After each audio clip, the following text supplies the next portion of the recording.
Gold, trusted gold buyers. మీరు తాకట్టు పెట్టిన బంగారాన్ని విడిపించి ఈ రోజు ఉన్న మార్కెట్ ధరకు కొనబడను.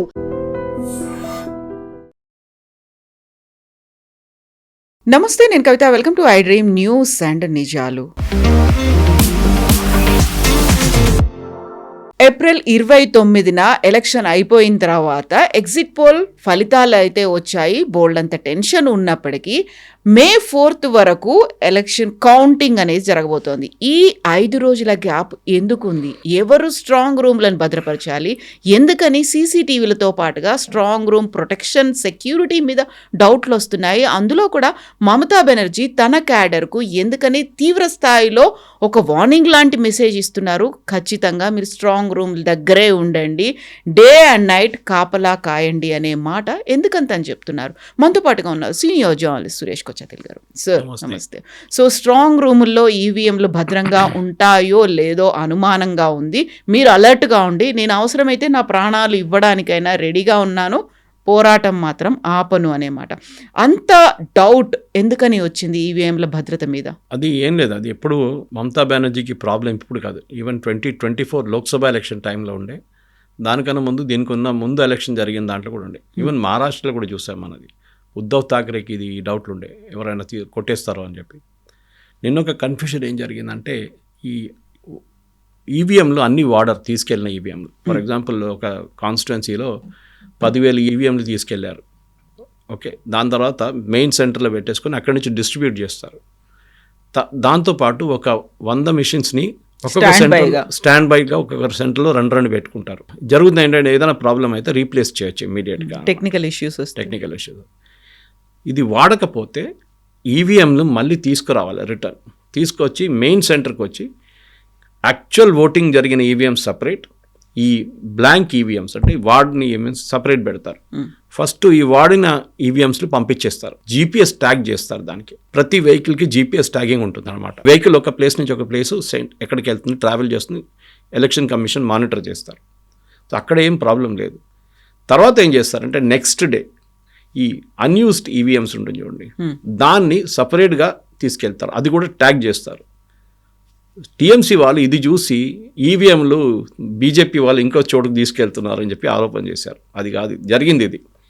ఇది ప్రతి స్టేట్లో జరుగుతుంది. అన్యూస్డ్ ఈవీఎంస్ తీసుకెళ్ళి వాళ్ళు సపరేట్గా ఇంకో సెంటర్లో పెట్టుకుంటారు. దాని కూడా సెక్యూరిటీ ఉంటుంది, కానీ అంత పెద్ద సెక్యూరిటీ అక్కర్లేదు, because nothing match in that. కానీ అప్పుడు కూడా ఉంటుంది బేసిక్ సెక్యూరిటీ. ఇప్పుడు ఫర్ ఎగ్జాంపుల్ కలకత్తా తీసుకుందాం మనం. కలకత్తా తీసుకుంటే కలకత్తాలో ఒక 3 లెవెల్ సెక్యూరిటీ ఉంది.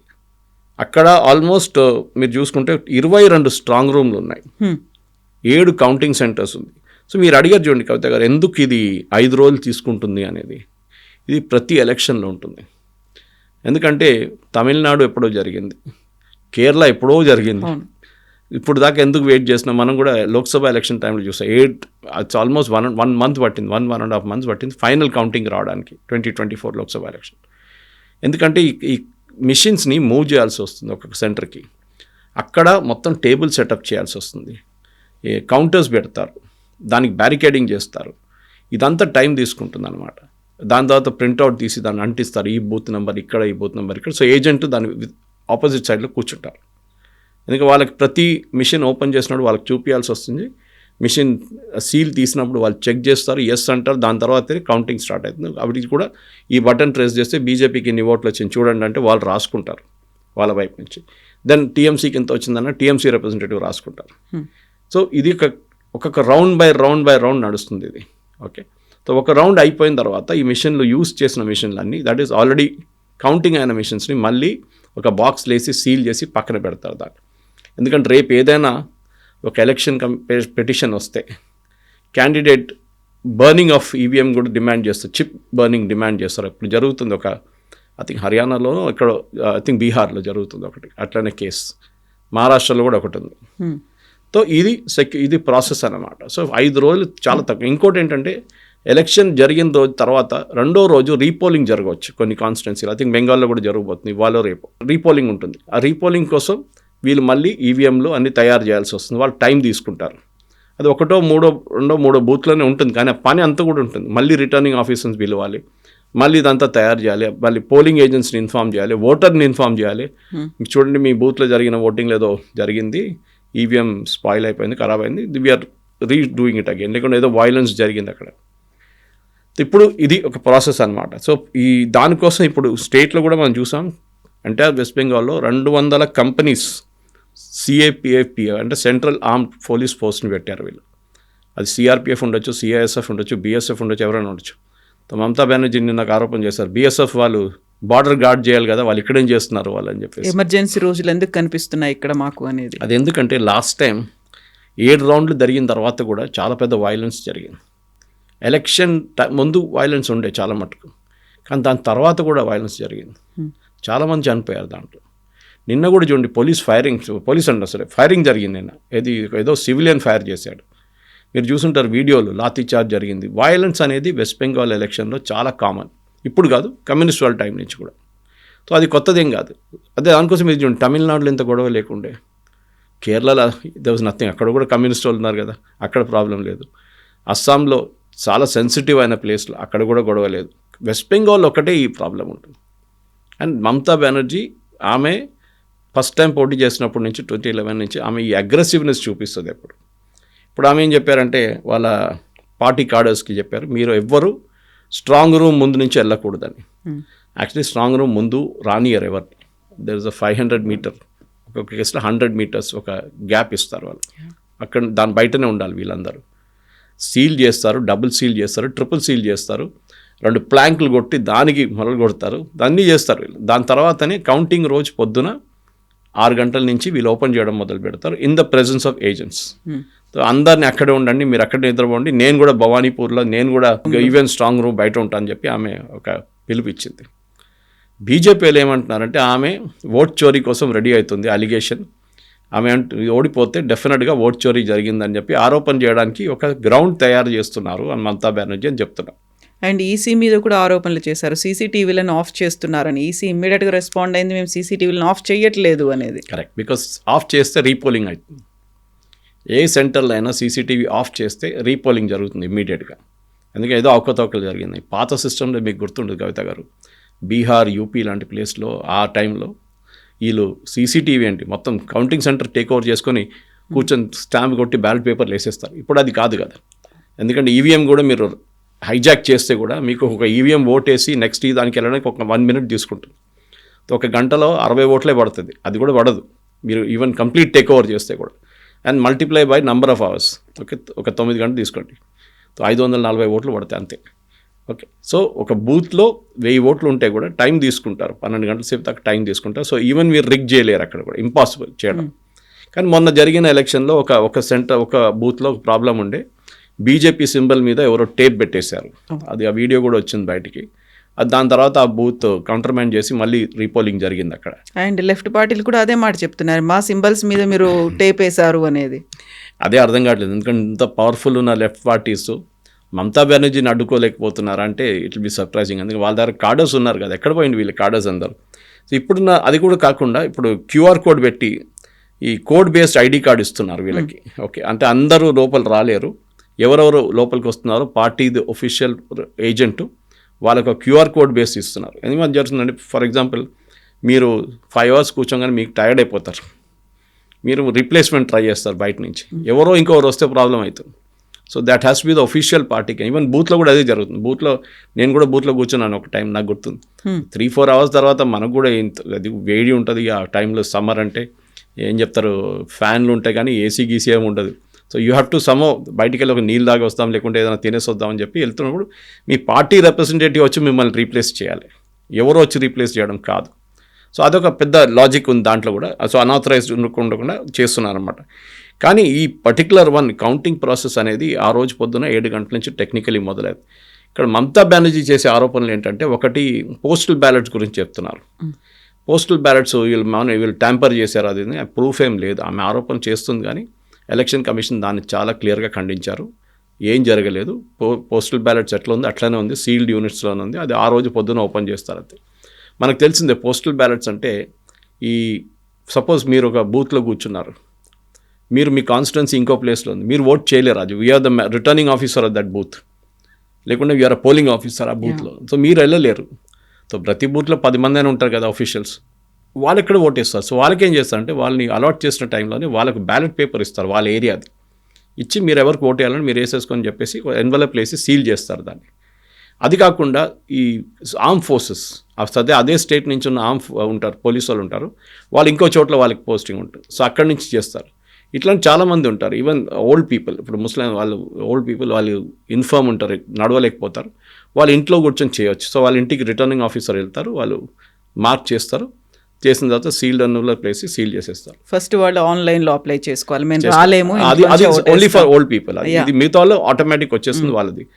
ప్రాబ్లం ఎక్కడ వస్తుందంటే ఈ కేరళలో చూశాను నేను మిస్యూజ్ ఎట్లా చేస్తారు. ఈ పార్టీ వాళ్ళే వస్తారు తోడు. ఓకే, రిటర్నింగ్ ఆఫీసర్ కూడా పార్టీ ఆయనే, ఓకే, ఆయన ఒక యూనియన్ మెంబర్, ఆయన తోటే వీళ్ళు కూడా వస్తారు, వచ్చి వాళ్ళే దాంట్లో మార్క్ చేసుకుంటారు. ఆ పాప ఆయన ముస్లింకి ఛాన్స్ కూడా ఇయ్యారు అట్లా. ఎనీవే అదంతా పెద్ద ప్రాబ్లం. ఎందుకంటే పోస్టల్ బ్యాలెట్ ఒక 200-300 ఉంటాయి, ఎక్కువ ఉండదు దానికన్నా. కొన్ని ప్లేస్లో 500 దాకా ఉంటుంది. కానీ మమతా బెనర్జీది ఇప్పుడు ఈ హైపర్ యాక్టివిటీ చూస్తే బీజేపీ కూడా మొదలుపెట్టారు. సో అమిత్ షా గారు చాలా క్లియర్గా చెప్పారు, ట్రైనింగ్ సెషన్స్ పెట్టండి అందరికీ. బికాస్ ఈ కౌంటింగ్ ప్రాసెస్ అనేది మీరు రెగ్యులర్గా చూడకపోతే మీకు అర్థం కాదు ఎట్లా నడుస్తుంది అనేది. సో అది చాలా పెద్ద హాల్ ఉంటుంది, చాలా గొడవ ఉంటుంది, shouting, count, number of rounds అక్కడ ఇక్కడ. ముందు బ్యాలెట్ పేపర్ అంటే ఫస్ట్ 10 తీసి వాళ్ళు చూపించి దాంతో దాన్ని పైన రాసి రబ్బర్ బ్యాండ్ వేసి పక్కన పెడతారు. నెక్స్ట్ రౌండ్కి మళ్ళీ తీసి, ఇది ఈవీఎంలు. So you have B constantly alert అనమాట. సో బీజేపీ కూడా వాళ్ళ వైపు నుంచి ట్రైనింగ్ సెషన్స్ పెడుతున్నారు వాళ్ళ మెంబర్స్కి. అమిత్ షా గారు ఇన్స్ట్రక్షన్స్ ఇచ్చారు, నెక్స్ట్ 2 days అంటే ఇవాళ రేపు ట్రైనింగ్ సెషన్స్ ఉంది బీజేపీ కాడర్కి, మీరు ఎట్లా హ్యాండిల్ చేయాలని చెప్పేసి. కానీ ఓవరాల్ చూస్తే ప్రతి స్టేట్లో లేని ప్రాబ్లం వెస్ట్ బెంగాల్. మీరు చూసుంటారు ఈవెన్ ఈ ఎగ్జిట్ పోల్స్ కూడా చాలామంది వేరియేషన్స్ ఇచ్చారు. చూసాం, చాణక్య వాళ్ళది వచ్చింది, మై చాణక్య వాళ్ళేమో బీజేపీకి చాలా పెద్ద మెజారిటీ ఇచ్చారు, 190 దాకా ఇచ్చారు. వాళ్ళు 48% ఓట్ పర్సంటేజ్ ఇచ్చారు. అదే టైంలో అక్కడ వెస్ట్ బెంగాల్లో జరిగిన ఎలక్షన్లో యాక్సిస్ మై ఇండియా అని చెప్పి ఇంకొక పాల్స్టోన్ వాళ్ళు ఇండియా టుడే కోసం చేశారు. వాళ్ళు ప్రతి స్టేట్ది ఎగ్జిట్ పోల్ ఇచ్చేసారు, వెస్ట్ బెంగాల్ తీయట్లేదు. అప్పుడు ఆ రోజు నేను కూడా లైవ్గా చూస్తున్నాను, రాజ్దీప్ సర్దేశాయ్ వీళ్ళందరూ ఉన్నారు. ఆయన అడిగారు, ఎందుకు మీరు ఇవ్వట్లేదంటే మా క్యాడర్స్కి మా రిప్రజెంటేటివ్స్ వెళ్ళినప్పుడు ఎవరు ఆన్సర్ చేయట్లేదు.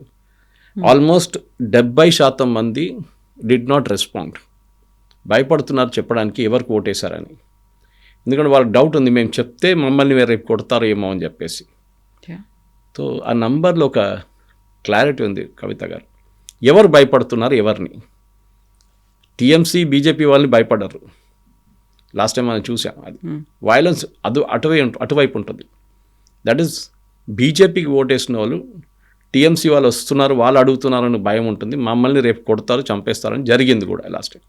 సో 70% మంది ఆన్సర్ చేయలేదంటే 70% మంది దాంట్లో ఆబ్వియస్లీ అట్లీస్ట్ దాంట్లో ఒక 80% మంది బీజేపీకి ఓటేశారు. దానికోసం వాళ్ళు భయపడుతున్నారు చెప్పడానికి. ఓకే, లేకుంటే చెప్పేస్తారు కదా మేము టీఎంసీకి వేసామని చెప్పేసి. So they are scared of telling that అనమాట. కానీ చాణక్యది లాస్ట్ టైం కూడా 2024 ఎలక్షన్లో వాళ్ళ తప్పు వచ్చింది, వాళ్ళ డేటా కూడా. కానీ ఓవరాల్ చాలా టైట్ కాంటెస్ట్ ఉండబోతుందని చెప్పి ఒక క్లారిటీ దీంట్లో అయితే వచ్చేస్తుంది కదా. ఎంత టైట్ కాంటెస్ట్ ఉంది అని చెప్పినప్పుడు కూడా దీదీ చెప్తోంది 226 స్థానాల్లో నేను గెలవబోతున్నాను, ఎవరు ఏం చేసినా కానీ, ఇంత మ్యానిపులేషన్స్ ఇవన్నీ అయినా. And I'm not believing these exit polls అనేది, అంటే ఫేవర్గా ఉన్నాయి చాలా వరకు అనే మాట తను చెప్తోంది. కరెక్ట్, అది చెప్పాల్సి. ఓడిపోతున్నా నేనని ఎవరు చెప్పారు. Even communist party Mohammed Salim చెప్పారు, మేము ఎలక్షన్ గెలవబోతున్నాం అని చెప్పి. వాళ్ళకి 2 సీట్లు కూడా రావు, 0 వస్తుంది మోస్ట్ ప్రాబ్లీ. కానీ వాళ్ళు చెప్తారు కదా, కాన్ఫిడెన్స్ ఉంటుంది, మేమే గెలుస్తాం ఎలక్షన్ అని చెప్పేసి. మమతా బెనర్జీకి చెప్పారు, వాళ్ళ కాడర్ మోటివేట్ చేయాలంటే మీ కాడర్ని మీరు మోటివేట్ చేయాల్సి వస్తుంది. ఆమెనే అంటుంది, బీజేపీ వాళ్ళు క్యాంపెయిన్ నడిపిస్తున్నారు, ఎగ్జిట్ పోల్స్ అంతా వాళ్ళు దానికి చేస్తారంటే మా కాడర్ని డీమోటివేట్ చేయడానికి. ఒకసారి ఎలక్షన్ అయిపోతే డీమోటివేషన్ ఎక్కడ వస్తుంది? ఓన్లీ కౌంటింగ్ సెంటర్స్ ప్రాబ్లం ఉంటుంది మీకు, అంతే. కానీ డిమోటివేషన్ అయిపోయింది, ఎలక్షన్ ఓట్ అయిపోయింది. ఎట్లయిపోయిందంటే మీరు మన ఎగ్జామ్ రాసి వచ్చిన తర్వాత బయటికి అరే ఈ క్వశ్చన్ ఆన్సర్ తప్పు వచ్చిందిరా అని చెప్పేసి డిప్రెస్డ్లో ఉంటాం మన చిన్నప్పుడు స్కూల్ అంతా. సో యూజువలీ మా టీచర్స్ చెప్పేటోళ్ళు, మాకు అయిపోయింది కదా ఎగ్జామ్ అయిపోయింది, రేపటి చూసుకోండి వాళ్ళది అయిపోయింది. ఈవెన్ దానికి తప్పని తెలిసి దాన్ని కరెక్ట్ చేయడానికి ట్రై చేస్తే కూడా ఏం చేయలేవు, ఎగ్జామ్ షీట్ లోపల ఉంది, carry on to the next one. This is the same logic. అయిపోయింది అంతే. మీరు డిమోటివేట్ అవుతారో ఏమవుతారో దట్స్ అ డిఫరెంట్ క్వశ్చన్ అనమాట. కానీ కల్కట్టాలో ఈసారి చాలా మటుకు కవిత గారు వెస్ట్ బెంగాల్లో ట్రైన్స్, స్పెషల్ ట్రైన్స్, ఫ్లైట్స్ అన్నీ ఉన్నాయి. ఇప్పుడు నేను ఒక డేటా చూస్తున్నాను అనమాట. చాలామంది వర్కింగ్ ప్రొఫెషనల్స్ అండ్ మైగ్రెంట్స్ కూడా, మైగ్రెంట్స్ ఆఫ్ కోర్స్ ట్రైన్లో వస్తారు వాళ్ళు,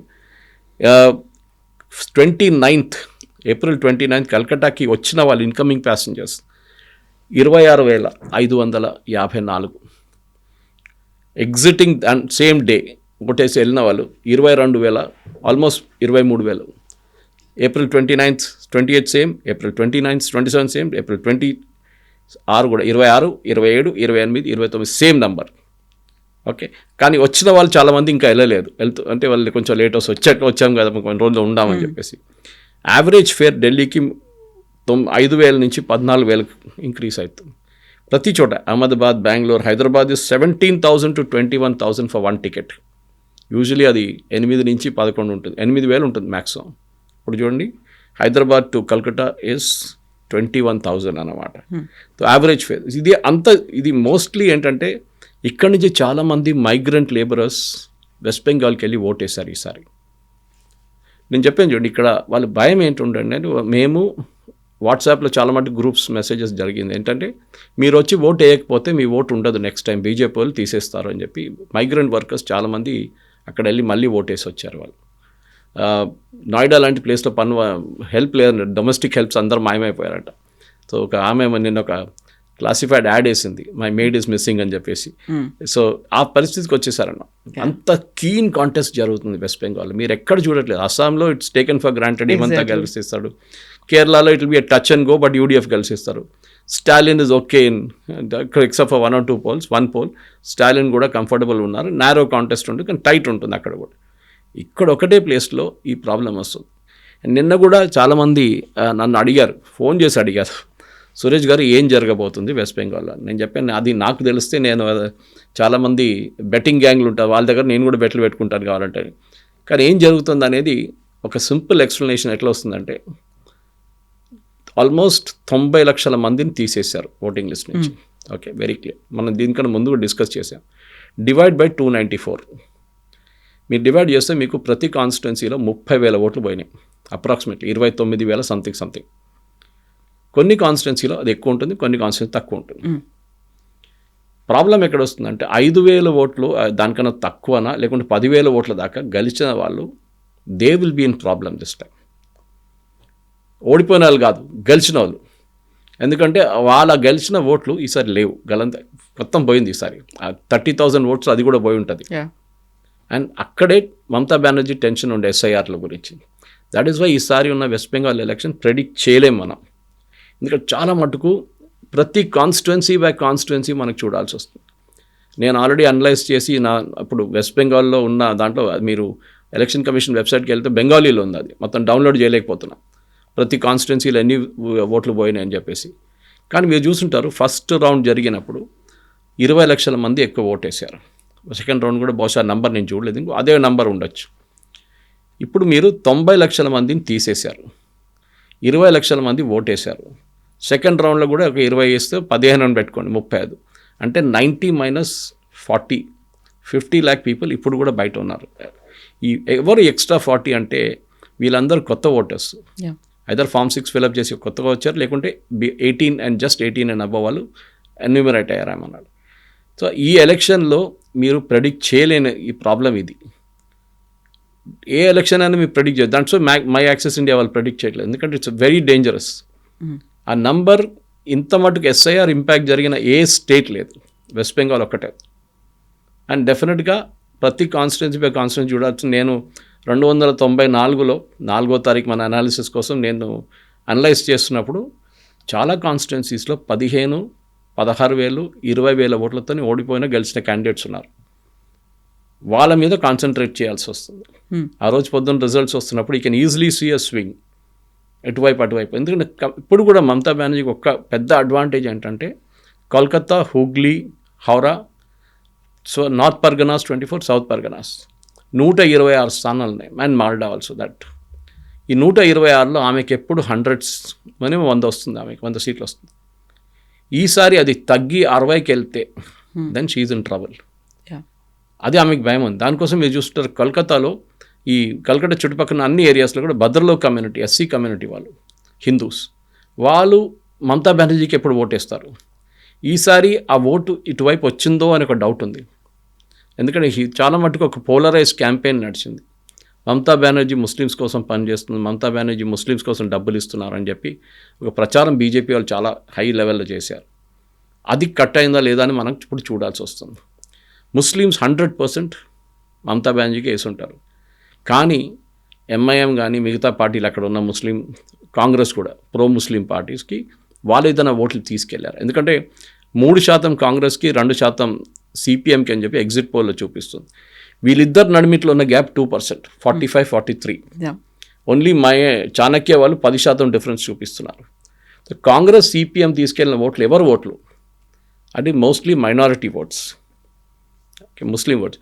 అది మమతా బెనర్జీ బకెట్ నుంచి వస్తుంది, వాళ్ళ బకెట్లో పడిన ఓట్లు అదంతా. సో ఈ 5%, 2% లాస్ట్ టైం మీరు చూసుంటారు Mamata Banerjee party and BJP నడిమిట్లో టోటల్ ఓట్స్ పోల్ అయింది 60 లక్షల ఓట్లు డిఫరెన్స్ ఉంది. 60 లక్షల ఓట్లు, 280 వీళ్ళకి 2,80,00,000 పడితే వీళ్ళకి 2,20,00,000 ఓడింది. కానీ లిస్ట్ నుంచి తీసేసింది 90 లక్షల మందిని. సో న్యాచురలీ 60 తీసేస్తే అప్పుడు కూడా 30 లక్షల మంది ఎక్స్ట్రా డిలీట్ అయ్యాయి. ఇది మమతా బెనర్జీకి ఉన్న భయం. సో నేను ఒక ఫెసాలజిస్ట్ యాంగిల్ నుంచి ఎక్స్ప్లెయిన్ చేశాను. ఎగ్జాక్ట్లీ. ఇప్పుడు ఆల్మోస్ట్ ఒక 40 లక్షల మంది కొత్త ఓటర్లు ఉన్నారు ఈసారి ఎన్రోల్ అయిన వాళ్ళు. 70% మంది ఏమో చెప్పడానికి భయపడుతున్న వాళ్ళు అనే వాళ్ళు ఉన్నారు. వీళ్ళంతా సైలెంట్ ఓటర్లు అనుకున్నప్పుడు మెజారిటీ ఒక హైయెస్ట్ పోల్ పర్సంటేజ్ అని వచ్చింది. ఆల్మోస్ట్ 93% టర్న్అవుట్ వచ్చింది. అంటే యూజువల్గా చెప్పేటువంటి లెక్కలు ఇవన్నీ కూడా ట్రెండ్స్ని బట్టి చూస్తే అంత హైయెస్ట్ పోల్ పర్సంటేజ్ వచ్చింది అంటే యాంటీ ఇన్కంబెన్సీ ఉంది, ప్రభుత్వ వ్యతిరేకత ఉంది అనేది. బట్ దాన్ని అయినా ప్రాపర్గా యాక్సెస్ చేయగలుగుతున్నారా అంటే మళ్ళీ ఎగ్జిట్ పోల్స్ ఏమవుతుంది అనేది మళ్ళీ అక్కడ ఇంకొక క్వశ్చన్ మార్క్ కనిపిస్తోంది. Yes, correct. అది అప్పుడు దాంట్లో డౌట్ లేదు. ఎందుకంటే మనం అది బీహార్లో కూడా చూసాం. బీహార్లో కూడా ఓటింగ్ పర్సంటేజ్ చాలా పెరిగింది. అప్పుడు దాకా ఒపీనియన్ పోల్స్ ఏం చెప్పిందంటే నెక్ టు నెక్ ఫైట్ అని చెప్పారు.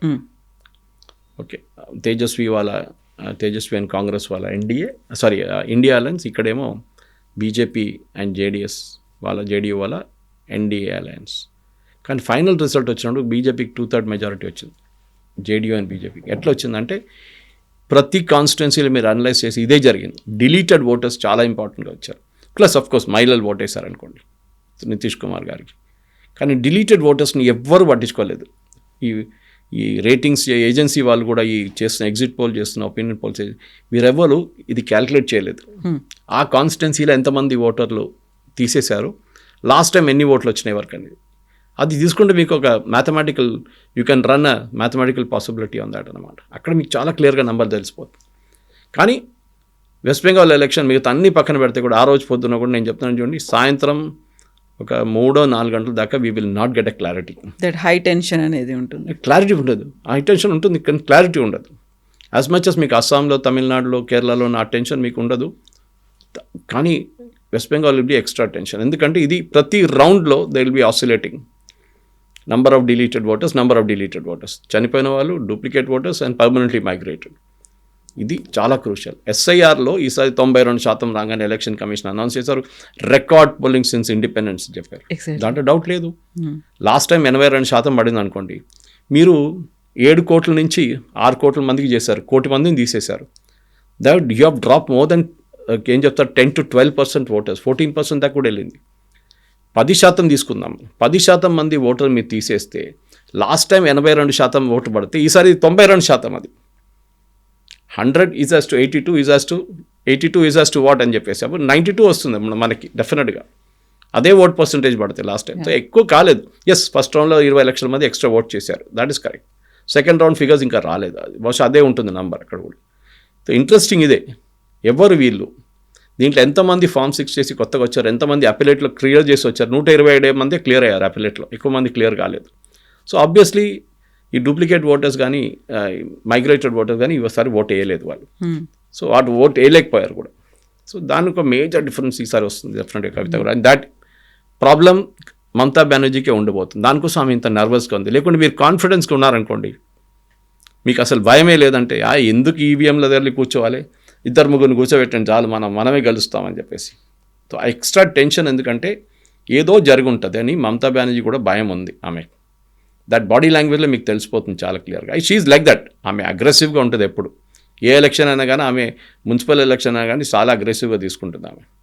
అదే ఆమె నేచర్ అట్లనే ఉంది. 2011 నుంచి చూడండి మీరు, ఈవెన్ సింగూర్ అజిటేషన్ నడిచిన టైంలో కూడా ఆమె she always behaves like that అనమాట. అందులో కూడా ఇంతకు ముందు ఎప్పుడు ఇలా స్పెషల్ ఇంటెన్సివ్ రివిజన్ అనేది రాలేదు. ఇంత పెద్ద మొత్తంలో లక్షల మందిని తీసేసినటువంటి పరిస్థితి లేదు కాబట్టి అటు సర్వే సంస్థలు కావచ్చు, ఇటు పార్టీలకి ఆ పోయిన ఓట్లని గతంలో అంచనా వేసుకొని చూడాలి అంటే, కంపేర్ చేసుకొని చూస్తే అర్థం కాని పరిస్థితి కనిపిస్తోంది అక్కడ. Yes correct. ఇప్పుడు నేను ఫిగర్స్ చూస్తున్నాను కవిత గారు, ఎందుకంటే ఓటేసిన వాళ్ళ కూడా చాలామంది ముస్లిం మెజారిటీ ఏరియాలో హెవీ ఓటింగ్ జరిగింది. మాల్డా, ముర్షిదాబాద్లో అంతా 96% దాకా ఓట్లు పడ్డది. న్యాచురల్లీ మీరు ముస్లిమ్స్ ఓట్ మీకు వేస్తారని తెలిసిన కాన్స్టిట్యూన్సీ మీకు ఎక్కువ ఓటు వస్తే అది డిసడ్వాంటేజ్. మీకు రావాల్సిన ఓట్లు హిందూ మెజారిటీ ఉన్న కాన్స్టిట్యున్సీలో మీకు రావాలి ఎక్కువ ఓట్లు. సో మీ పర్సంటేజ్ పెరిగిపోతుంది. మీకు అనిపిస్తుంది నాకు 40%, 42%, నాకు 44% దాకా ఓట్ పర్సంటేజ్ వస్తుందంటే దాంట్లో మేజర్ చంక్ మీ స్ట్రాంగ్ ఏరియా నుంచి వస్తుంది. మీరు నాన్ స్ట్రాంగ్ ఏరియా నుంచి ఎక్కువ ఓట్లు రావాలి మీకు. అక్కడ ఎలక్షన్ మేనేజ్మెంట్ అంతా దాంట్లోనే ఉంది. సో మీరు బూత్ ప్లానింగ్ చేస్తున్నప్పుడు, ఎలక్షన్ ప్లానింగ్ చేస్తున్నప్పుడు, బూత్ ప్లాన్ నేను కూడా చేశాను ఇప్పుడు. కానీ ఆ టైంలో ఇంత ఈవీఎంలు ఏం లేకుండే, ఇట్ వాజ్ మోర్ మాన్యువల్ ఉండే. కానీ ప్లానింగ్ ఉంటుంది. ఓకే, ప్రతి దోపర్చి సిస్టంలో యూ హ్యావ్ టు క్యాల్కులేట్ ఎంతమంది 46 మంది 50 మంది మీ షీట్లో ఉన్నారు, వాళ్ళని కంప్లీట్గా ట్రాక్ చేయాల్సి వస్తుంది అనమాట. వాళ్ళు ఎవరి కోసం ఓటేస్తారు, వాళ్ళ ఇంటికి ఫస్ట్ టైం వెళ్ళి కలిసినప్పుడు, వాళ్ళతో మాట్లాడినప్పుడు మీరు కొన్ని చూడొచ్చు, మీరు ఇమేజెస్ చూడొచ్చు. ఓకే, ఇక్కడ దేవుడు ఫోటో ఉంది, అక్కడ అది ఉంది, కొంచెం రిలీజియస్ ఉన్నారు, ఈయన ఎక్కడ పనిచేస్తున్నారు, గవర్నమెంట్లో పనిచేస్తున్నారా, ప్రైవేట్ సెక్టర్ మాట్లాడుతూనే తెలిసిపోతుంది. మోదీ గారి గురించి నెగిటివ్గా మాట్లాడతారా, పాజిటివ్గా మాట్లాడతారు, రేవంత్ రెడ్డి గురించి ఇట్లా మీకు ఒక ఇమేజ్ వచ్చేస్తుంది. That data you have to enter. Second visit కొన్న మళ్ళీ రీఎన్ఫోర్స్ అవుతుంది. మూడో విజిట్ స్లిప్ చేయడానికి వెళ్తారు. అప్పుడు దాకా మీకు 90% మీ లిస్ట్లో ఉన్న ఆ బూత్లో ఉన్న 1200 మందిలో 1000 మంది మీకు తెలిసిపోతుంది ఎవరికి ఓటేస్తారని. మీకు క్లారిటీ వచ్చేస్తుంది. మీరు అక్కడే క్యాలిక్యులేట్ చేసుకోవచ్చు. అఫ్కోర్స్ ఆ రోజు పొద్దున వాళ్ళని తీసుకొని బూత్కి రావాల్సి వస్తుంది. అది పెద్ద చాలా. అది తమిళనాడులో జరిగిందో లేదో నాకు డౌట్ ఉంది. విజయ్ కేసులో అదే నాకు డౌట్ వస్తుంది. ఎందుకంటే వేరీడ్ నంబర్స్. ఒక ఛానల్ అయితే ఇండియా టుడే, వీళ్ళు మై ఇండియా యాక్సెస్ వాళ్ళు చాలా హెవీ నెంబర్ ఇచ్చారు, which is not possible, statistically impossible. అది either it may be single digit or double digit touch అవుతుందా అనేది. డబుల్ కూడా టచ్ కాదు, it will be in single digit. Okay, అది మీరు ఈజీగా మీరు కూర్చొని క్యాల్కులేట్ చేయొచ్చు. అది Vijay will hit about 7 to 8% అంతే. Of course I may be wrong, తెలియదు మనకి ఫైనల్. సో పబ్లిక్ పల్స్ ఏంటి అనేది 4th రోజు మన ఐటీఎం ఛానల్ చూడొచ్చు. మన ప్రేక్షకులు అనలైసిస్ ఉంటుంది దాని చాలా బట్టి ఫైనల్ ఫిగర్స్ అఫ్కోర్స్ సాయంత్రం 6-7 దాకా అవుతుంది అనమాట. అప్పుడు దాకా మనకు తెలిసిపోతుంది రిజల్ట్స్. సో May 4th మనం లైవ్లో చూద్దాం, లైవ్లో మాట్లాడుకుందాం sir. Thank you so much.